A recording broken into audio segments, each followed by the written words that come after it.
Have you ever wondered what truly shaped the unique spirit and institutions of one of America's oldest cities?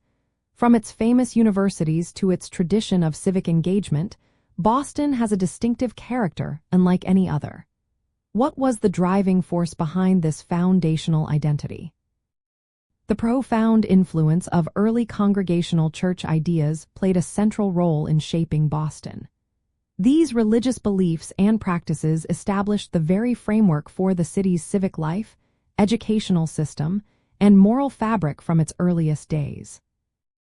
The original English settlers, often referred to as Puritans, arrived in New England with a very clear vision.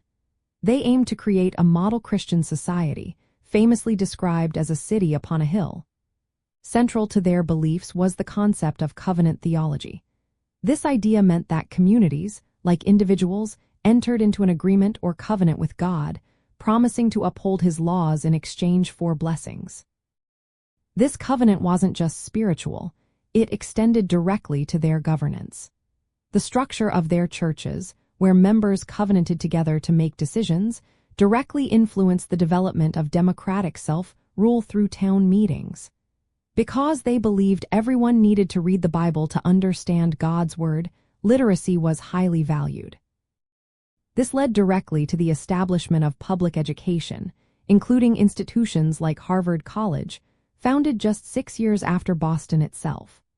The strict moral codes derived from their religious convictions also heavily impacted colonial laws and social expectations, encouraging diligence, thrift, and a strong sense of community responsibility.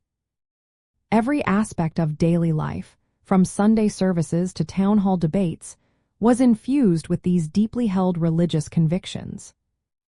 You can still see the echoes of this influence today. When you observe the robust tradition of town meetings in New England, you are witnessing a direct descendant of those early church governance structures.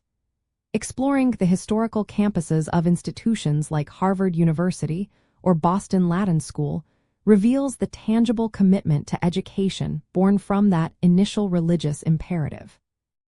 Even Boston's long-standing reputation for civic activism and community focus can be traced back to these foundational ideas of collective responsibility.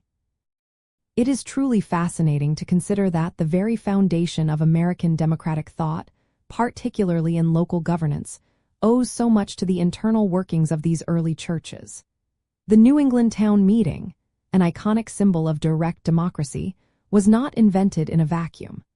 It evolved directly from the Congregational church model, where members, not just clergy, participated in decision-making. This unique blend of religious fervor and practical governance created a society that valued both individual piety and collective well-being, embedding a powerful sense of community and shared purpose into Boston's DNA.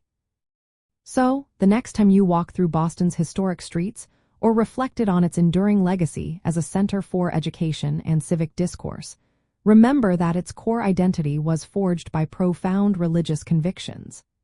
Those early church ideas didn't just shape beliefs. They built the very institutions and instilled the values that continue to define Boston as a unique and influential American city.